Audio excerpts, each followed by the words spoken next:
There's a method in doing everything in this trade. It's a matter of just getting it right. It's not a matter of tough.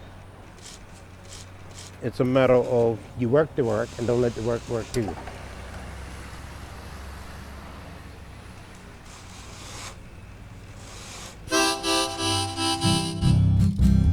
All the way to Baylor's Bay, fish and taters every single day. They used to sing and dance as they went along, singing a happy but a teasing kind of song.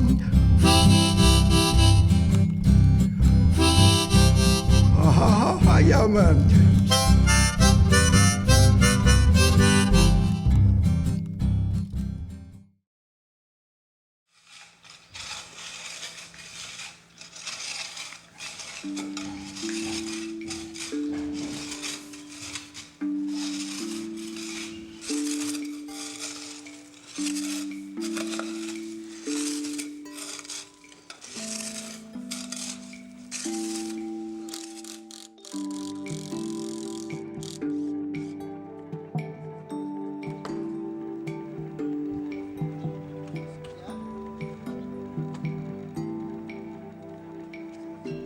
My name is George Leon Bird.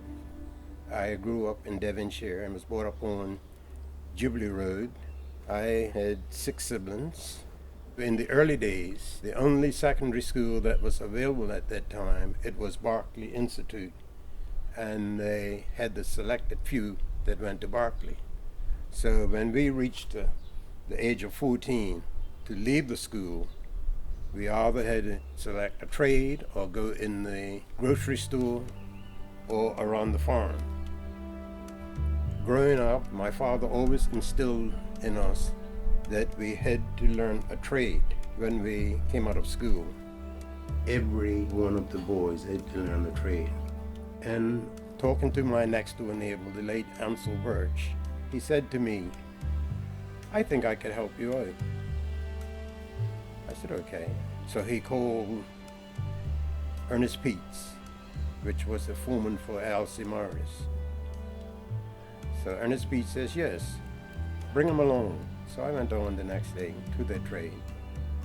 First and foremost, it was to work, and we were expected to work hard at that. Most of these guys came into masonry from the blacksmith trade, because blacksmith was the thing in Bermuda in those days, building carriages, shoeing horses, building box carts and all of that. When the blacksmith trade went out, they had to fall back to something.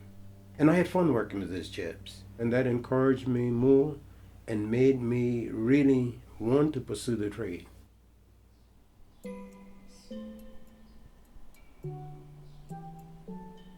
My full name is Dennis Alfred Butterfield. I was born July 6, 1934, in the West Side, Somerset Bridge. This area used to be a big farm area. And when I was about 11 years old, I worked in the grocery store delivering groceries. That's one job I liked, because I had privileges going to school. Well, I'm from a very large family. It's 11 of us, 5 boys and 6 girls. I left school at a very young age, and I went to work as a laborer at Kiln Airfield Base. And that's where I started work in the construction business. My profession is mason by trade, and I learned most of my trade under an uncle of mine by the name of Edgar Butterfield. 3 of us in the masonry business. We all became masons under my uncle Edgar. I came out of school at 13 for a term. And when I went back to school, Mr. DeJean said, "Peps, where you been?" I said, "Mr. DeJean, I take the last term out to finish my father's house." And I was a junior carpenter then. I was a laborer, I used to mix the mortar, pass the block, everything that you needed because I supplied the masons. I think I finished school at 16. I went all the way in Harvard Academy. I came to the highest class, and that was it. I was finished. Billy Masters, he was a foreman, and he more or less guided me. He kept me on because he said I was a good worker. I think I was a fairly good student because I like a challenge. I was always interested in anything that's very constructive. My father was a carpenter. He became a carpenter in his late years. So I became a carpenter, and I worked for Berlin for 50 years.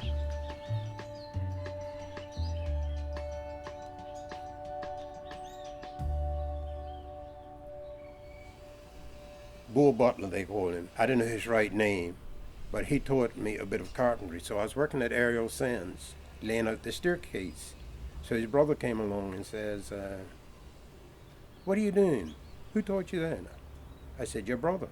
He said, since you're good at this, I am going to teach you a bit of plumbing. So I decided whenever I was doing something, I would go to Mr. Butler, Ralph Butler, just put the question to him. He would show me how to do different things. So I was able to be a perfectionist in all three trades. But masonry was my first love.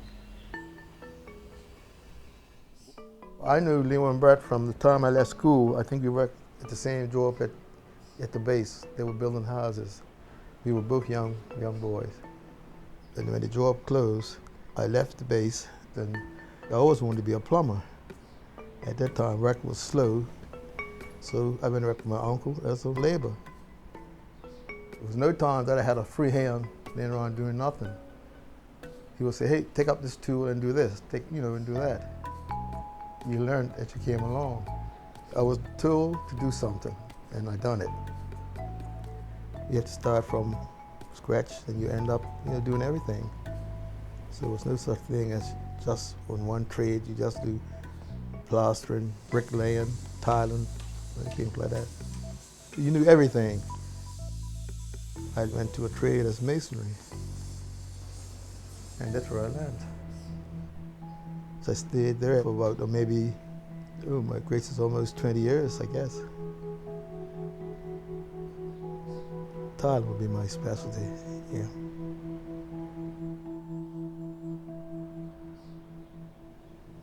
When I started out in the trade, one of the first things we had to do was dig the foundation. And this is what it was dug with, this mattock.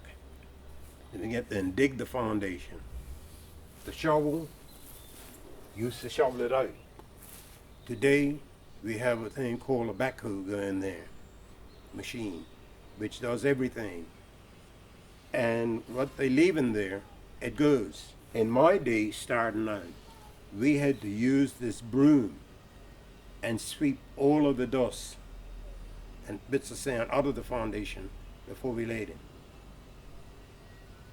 Okay, this is a crosscut sword.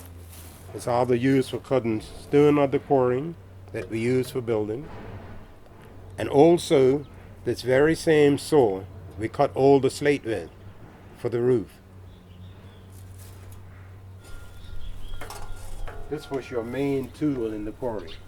Staff chisel for chiseling down behind the block, two sides, before you run that saw through on the inside.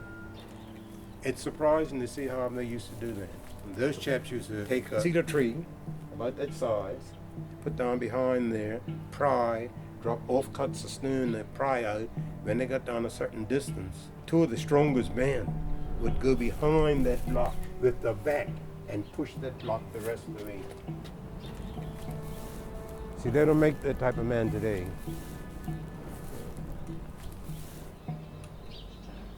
Now, when it came to mixing the concrete for the foundation, there was no mixers per se. So it was either mixing a trough with this mortar hoe, we would make a 6-foot by 10-foot trough, 3 wheelbarrows of sand in there, and then the equivalent amount of cement. And then we would take the shovels and turn it up, dry. Then we'll open up a hole in the center put the water in there. Then 6 men or so would be going around, right along, so you got that all mixed in damp, and then you would wheelbarrow it in. So once all of that was done, it's a matter of building.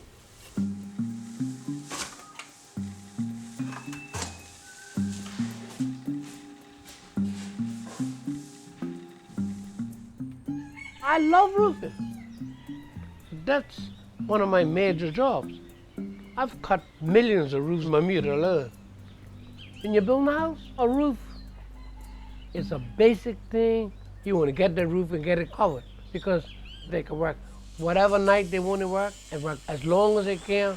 When they're not going off from rain on the regular job, they can go up the house and still work. When they get the roof on, they say it's safe sailing, you know. Guys will come here and say, Phipps, I got a roof. What I need? And I'll estimate whatever they need for the roof. How many logs they need, how many rafters, how many color ties, how much wall plate they need, you know. I'll tell them all of that. Because you can't go cut a roof if you don't know what material you need. That's the basic of a roof. It's knowing your material. What size material you need, that's vital. When you're cutting a roof, the size of the lumber depends on the span of the roof because you got to know what pitch to get the size. You always cut a pair first and try it, your measurement, because you have to be precise in your measurements and your cuts because it can cost you for your lumber. It's going to cost you to cut it. It's going to cost you to slate. And you can't go buy too much material. It's a waste of money. So they give me the plan, and I'll estimate whatever they need for the roof. I'll give them a cutting list, everything. I even do that now, because plans and I are friends. You know, I made it my business. I could read a plan. When we were in the trade, we used to slate this whole roof. As we went along, we'd come up 6 rows, we would cement wash the roof. With our eave slate, what we use is 2.5 buckets of sand to a bucket of cement.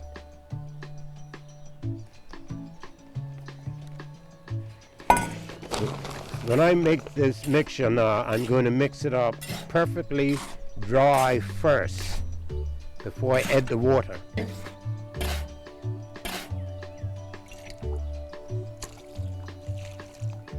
I'm using this because this is a stainless steel bowl and I don't have to worry about the cement sticking to the side. If I use the galvanized, it will stick to the side. Now, this is how you would start the mix.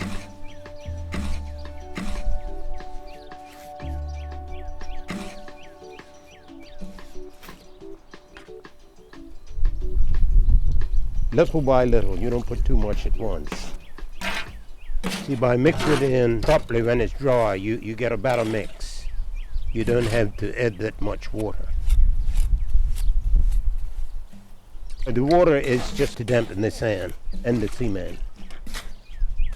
Trying to get a good consistency here. It cannot be too soft. If it's soft, it would crack. I'm picking up to check the dampness of the product.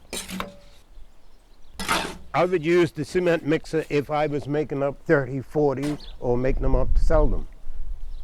In the olden days, we didn't have a mixer. Everything was done by hand. Okay. Now we're ready to work.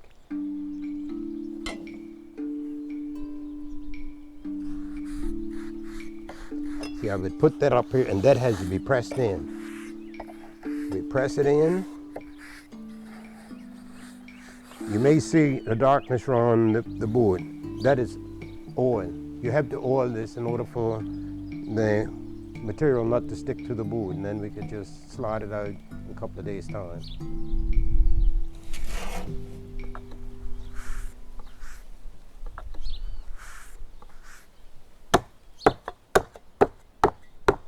See, I'm tapping this down to make sure everything is going to have its consistency right on the bottom. I'm knocking out air bubbles now. See, this is the way this stuff has to be. We cannot have it so.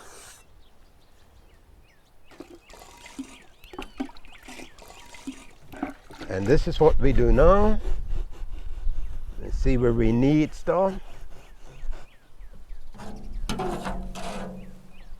It seems as if my judgment was pretty well on. That was a little scalpel that I didn't have sufficient. Then you bring this down here.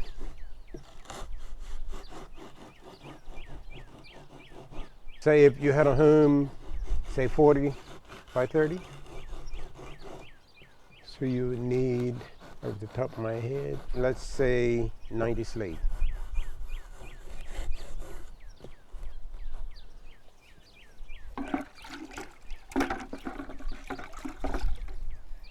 I'm using the flute to make sure that the lip in here is correct.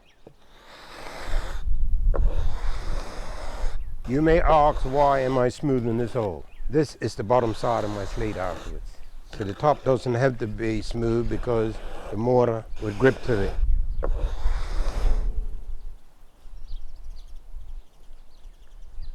My hole's covered in.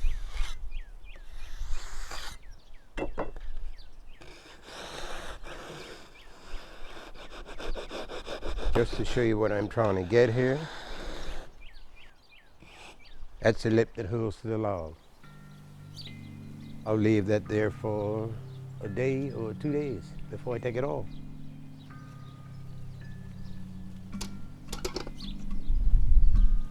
All right, boy. I'll take this piece away.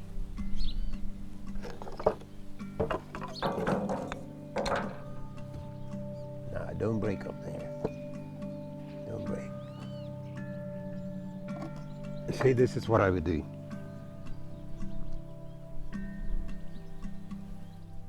Then we pack them all up to cure. They had to cure about 3 weeks before they went on the roof. And this is why they lose a lot of slate today. They're not curing. You work by a measurement. You know? First is learn how to read a rule. Learn how to read a square. That's important.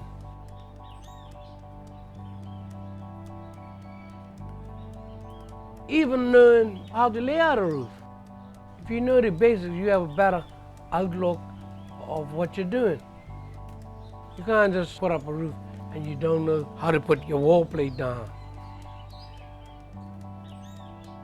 You got to know how to put your wall plate down to get your measurement. When it came to 8/16 and quarters, a 16 is small, but when you're fitting a joint, 16 is a lot. If you're not precise or correct in your measurements, the roof is off. It's just the fundamental of the trade. It's the pitch of the roof. A 6 is a low pitch roof. It's more strain on your rafters. The higher the pitch, is less strain on your rafters. 8, 6, 7 is an average pitch roof. You got these church roofs, 10, 12 pitch. It's a high pitch. It's harder to work. It makes it a little more difficult to slate and everything else. But some people like high pitch roof. Some people just like an average pitch roof. But that's a matter of opinion when it comes to your pitch. I would say that I was an apprentice for 3 years before I could take up a tool. And when I took up a tool, the first job that he put me on was plastering.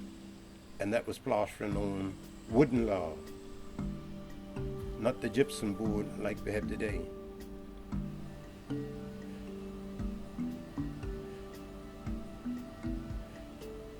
And plastering on wooden logs, what we had to do was to make hair mortar, which we would cut rope in inch strips. We'd be sitting off all day in a nice cool corner, unraveling this stuff. And then we would make up a batch of sand and lime. and sprinkle all this and then mix it up, and we would put it in a corner and we would have it set for 3 weeks before we used it for that ceiling. It would yield up and be nice and fat, we call it. So then we put it on the rafters, the logs, just slide on. 3 buckets of that mix we put in the corner, and 3 buckets of sand, and you mix it in with water, and a bucket of cement. That was your scratch coat on the log. Once we put it up there, we scratched it, and that stayed for 5 days before we went back on to put the finished product. We had to scratch again in order to put a putty coat on there. We would use 1 bucket of that putty lime and 3 buckets of sand.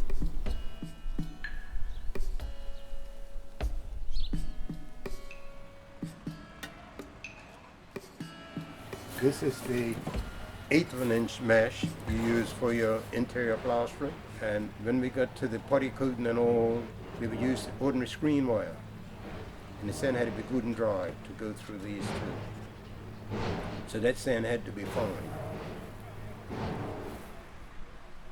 And to get hard enough for that, we used to go to Medical Hall and get plaster Paris. The art of floating the ceiling from the flat is like this. Let this rest right on your hand and just go around. Some chaps think they got to get here and do this. And once you do this, they're going to dig in the ceiling. So if that is just resting on it lightly, and once we get all of that in, you want a smooth ceiling, this is the sponge float you put on it. Once that was put on the ceiling, we'd take this brush and dip it in water, sprinkle, then we just go right along with the beer towel, wipe it off in water, and then wipe until we got that ceiling smooth. You see, in many of the old houses, you see smooth walls. The walls were done the same way. Bathrooms in particular, because we didn't have tile in those days. On these new buildings, many folks are going around here, they're putting a sponge float on the outside, which never should happen. The exterior plastering now should be floated in and brush finish. You take this brush and you get a brush finish up and down. That's where you finish that. The type of paint you get today, that is not gripping the way it should. It rains, it bubbles, and you see this in town, and you see the paint coming off. Yeah, I see it all through town, and mainly because they have a sponge finish outside, which shouldn't be.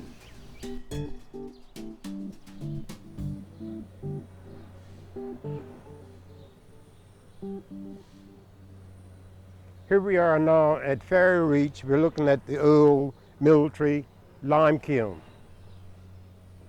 They used to cut this kiln out in the back of a quarry. Most of them in the quarry like a pit. See, this one here was built up because it wasn't dug out of the bank. Once they cut this out, they would put a grid right across there. And then they would put a layer of coal on top of that. And then they would start a series of a layer of rock, layer of coal, layer of rock, layer of coal. And to start this, they used to collect old cedar roots and they would light them. And that would start the coal burning. And these kilns would burn for 5 or 6 days. Once they went out, then was the task of extracting the lime. So all that was burnt. Some of the lime had already fallen down. They would use a thing like this called a poker to pull the pieces of coal out and then throw them in the corner. And then they would use a hoe to bring the lime out. They would throw the rock lime to one side, and then the loose lime they would bring out, bag it up, and put everything aside until the orders came in for the lime. That's where we found. They used to go in the stone quarry and get the offcuts of stone, and they would look for the hardest stone. The hardest stone produced the rock lime. That is the lime that we used to soak in a barrel. The rock lime would still be firm, but it was burnt right through and used to cook in the barrel. What you would have to do is to put the water in the barrel and then put the lime in. If you put the lime in the barrel and then try to put the water in, You could blind yourself because this stuff was so powerful it cooked up and would explode. It had to cook down to a putty in order to get the putty coating and to paint our roofs. You did have some that came down the powder form, and this is the lime that we done the building, the plastering, the slating, and all that bit. See, this had to be soaked also. So we would put it in there as a wash, lime wash we used to call it, and mix the mortar up. You put it in dry, again, it would blister. So that's why it was all soaked up. The technical property of the lime is to put body in the sand. When we say, is the mortar fat, that's the body that's in the mortar, the fatness. So we'd say the mortar's too fat, put another bucket of sand in there. This is a piece of the limestone that created the rock lime. If they got all soft stone like this, soft coral, they'd have had all slack lime. And this is the size, all the rock went in the lime kiln. Nothing larger. Because if they were larger, it took a longer time to burn.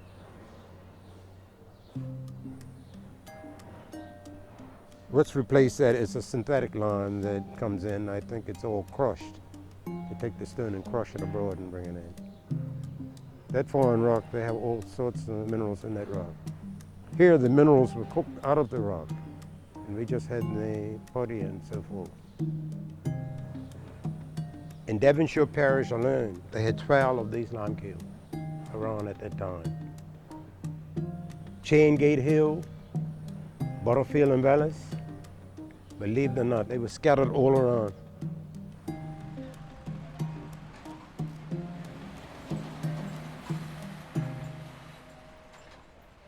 One of my first jobs I done when I came over here was to replace the flagstone that was taken up. Call them York stone. They were taken away by different people in years going by, and then they had to bring them back. And there's a lot of repair work I've done all around the ramparts and in different magazines.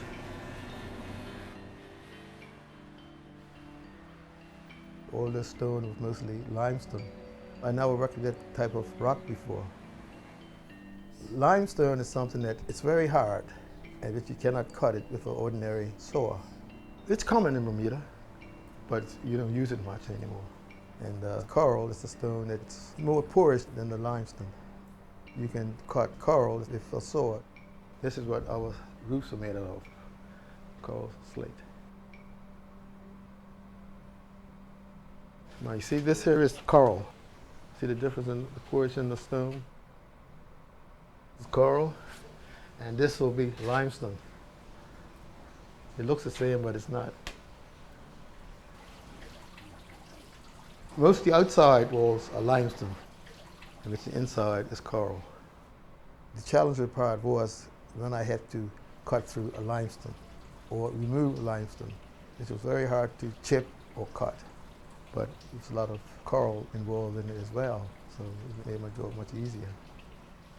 It was hard work, but I enjoyed it.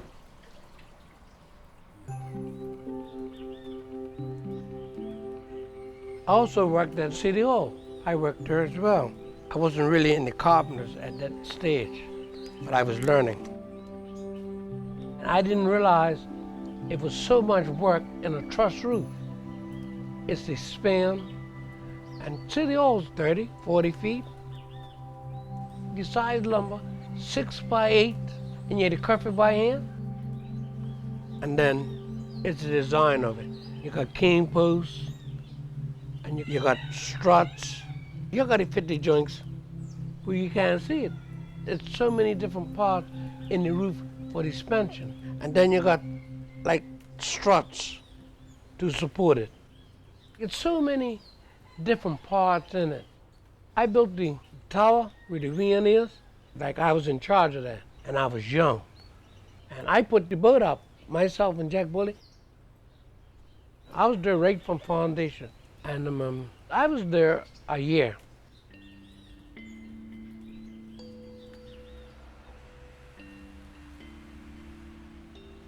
I'll say from building, plastering, tiling, you name it, I've done it at Commissioner's house. That was a challenge job. I worked for my uncle, Joe and Earl at the time, and he was offered a little job over there to do a little plastering. So we done a little plastering, and they kept adding on work. It was hard to come by good labor.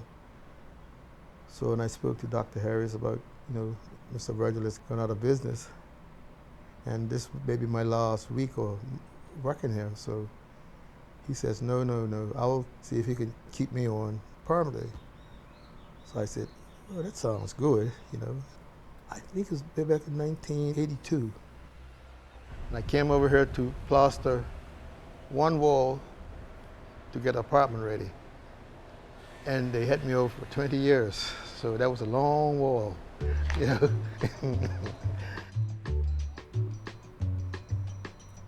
Plastering, pointing up, repair the ceilings. Everything was falling when we came to work. Strip the walls down and clean up the building.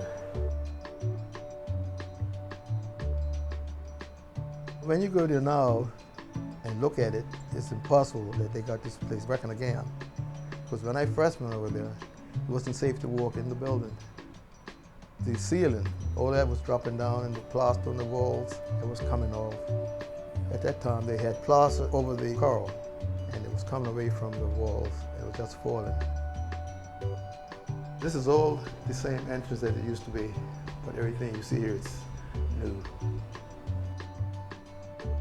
This place was built 1827. Most of it was restoration when I first came here, but after a while, the work was getting done at Commissioner's house and the job was coming to a close. So the trustees kept me on as the overseer. Done most like maintenance, and it was always something that I enjoyed doing. My main work was finished about 2004, the date that they opened up Commissioner's house. I moved into government as the first local building superintendent. When I joined government, I was assigned to Government House to carry out all of the security work, the major renovation. I carried out all of that in 1991. Put new windows in. You have windows and you think that it's the old Bermuda windows the way we put them in, but the metal windows. The most challenging job there was putting the towers on casemate. I worked for 20.5 years. I gave them a time that I was going to retire, and when that time came, they didn't want me to go. I told them I was going to leave government at 60 years old. And I got the Queen's certificate, and this is the Member of Institute of Supervisory Management. And I paved the way for all the other chaps that is in there working on. I worked for Berlin for 50 years. Berlin, Conyers, and Marais. I got on the machine and cut roofs, and that was a challenge because you had to plan, and they used to say, Phipps, I want you to cut this. I said, well, you give me the plan and give me the measurements. A lot of times, it wasn't built to the plan. A lot of times I had to go on site and take the measurements. But I cut the roof. Mr. Nisbet was my boss in the beginning. I respected him, but I was never a yes man. If it's wrong, it's wrong, and I'm not going to do it because you're going to say, I cut your roof. So there are times, and I used to tell him, that's not correct. He said, well, you go ahead, go do it. And they accepted the roof, and everything else was all right. Normally, if you cut it on site, you got to use skill saw for the brass muff. That was an important machine. You had to know what you're doing. She'll push you back. And I used to tell guys to use the machine. Say, who, me? Not me. And I showed them. Brace themselves. And just do it gently in the beginning. Then they got to like it. And the work that you could produce, we cut a big roof in a couple of hours.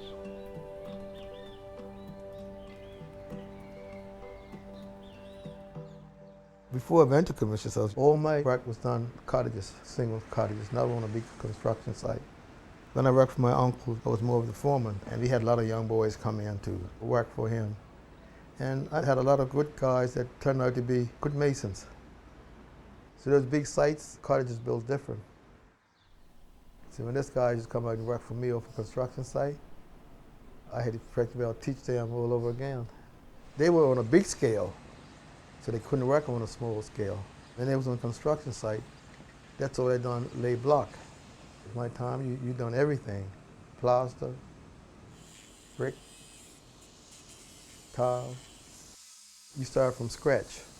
You done the foundation. You done the slab. You built the house up. You roofed the house, lay it out, and from there to finish. So, on a cottage, you have to do it right because the owner is there all the time watching you. And the kid that was slow learners in school, they turned out to be the best mechanics because they listen. The most difficult part is just doing what you're told. You do what you're told, it's a little difficult, but you do what you're told, it's no problem. If you do what you're told, it becomes easy, right? That's right. And remember who told you.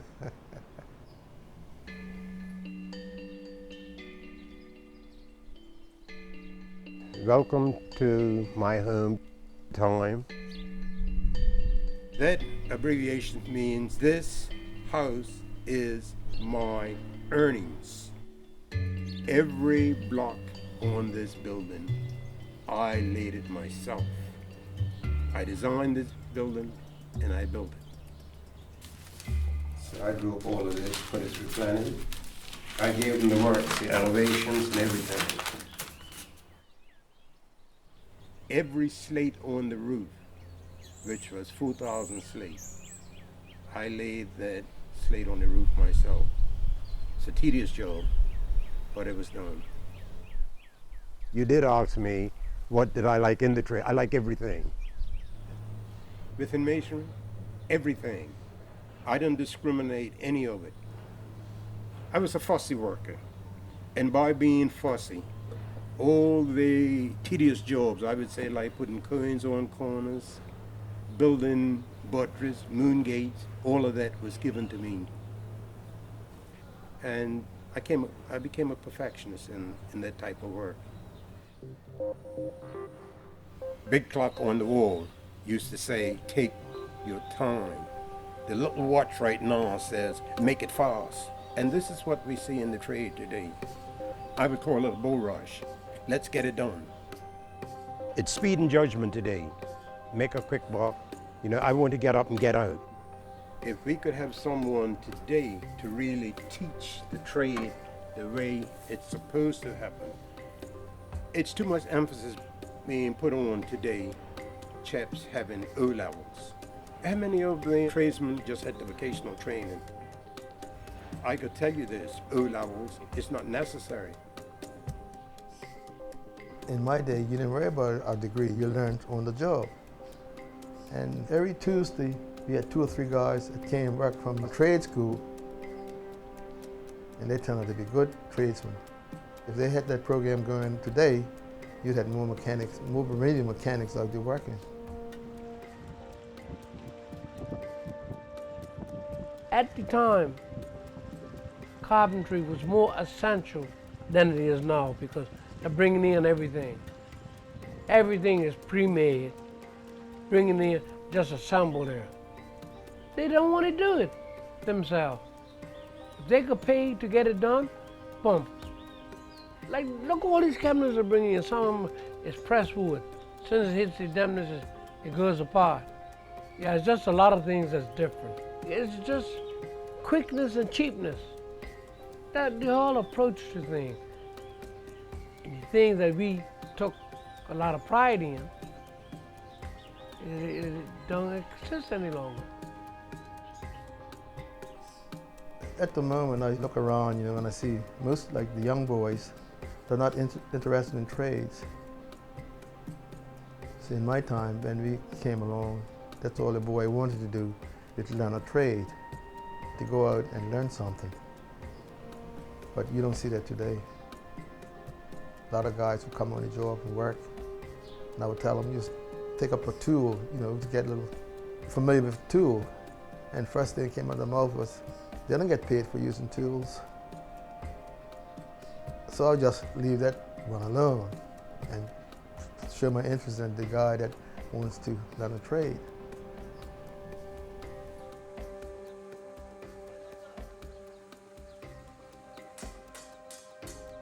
I had tons of apprentices.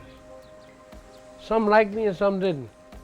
They didn't like me in the beginning because I'm very direct. Because I said, if you do wrong, anything you do wrong is going to reflect on me. So now I don't want you to do wrong. So listen, pay attention.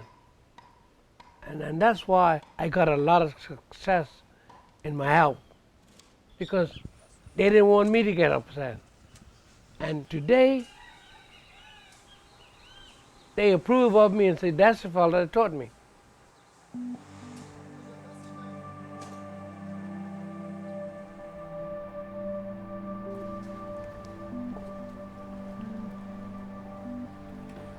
This is Forster's mural.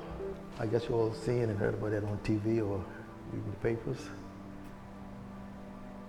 And all my work I've done in here is all hidden.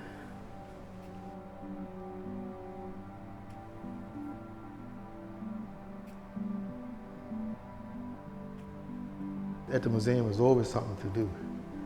Most of it was restoration when I first came here. But in the later years, I just decided to be most like maintenance. And there was always something to do. But to me, it wasn't a challenge, it's something that I enjoy doing. It's a different ball game now than in my time. The material they use, it's a lot different than when I came along. I'm not concerned, no, But it's nice to see progress,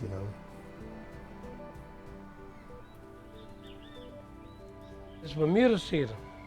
So rather than throw the cedar away, the ends I decided to make a boat out of. That's your shell, that's the sail. It's got to be all sanded up and everything. It's just a starter. While I'm sitting, I'm working. Keep the mind going. I'll just sit there and start carving. That's my spare time. This is the one here that I didn't know what I was gonna make. I just kept carving. Some of them were planks, and I made more than one cane out of it. Different animals on it. Map of Bermuda. I got cricket bats made out of cedar. The small ones, but the size. I just get all I can out of the cedar, I can do it, because at my time, you had to do everything, know everything, and do it before you became a carpenter. Any job is your approach. It's to know what you're doing and like what you're doing. If you take that don't like it approach to anything, you can't do it. And if you don't like it, you're going at it the wrong way, right from the word it goes. So that's what life is. That's what carpentry is. Like, you gotta find work interesting. If you like your work, you don't mind going to work because it's pleasant. But if you hate to work, it's a disaster right there. So I think it's your general approach to life, period.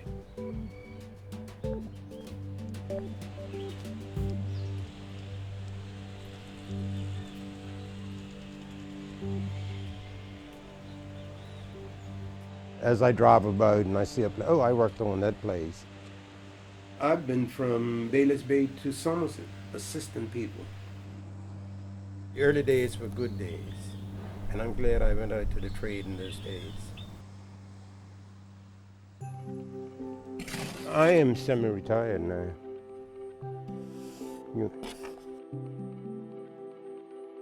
It's a hobby now. I love it.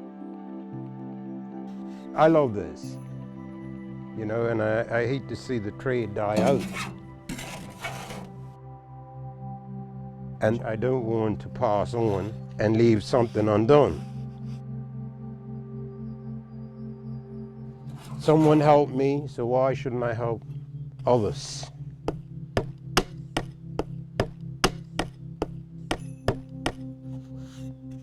No, that's the way I was brought up.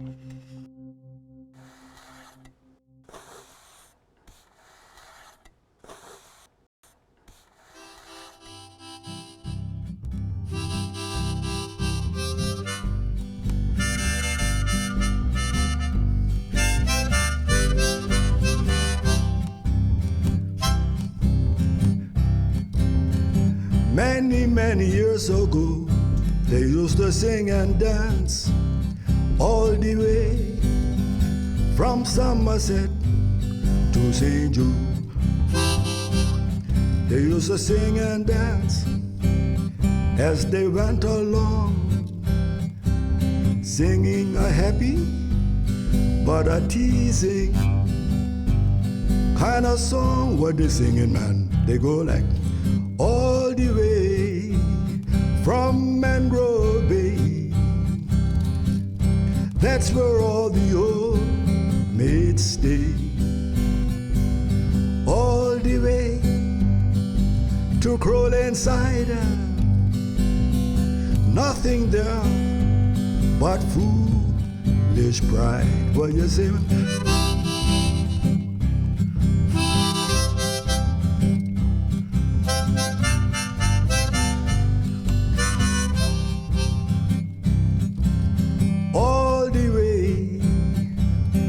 Spanish Point, half a gallon and half a pointer, all the way to Devonshire Point, brackish water and rotten corn. Man, you say that's funny, man. They used to sing and dance as they went along, yes, singing a happy but a teasing kind of song.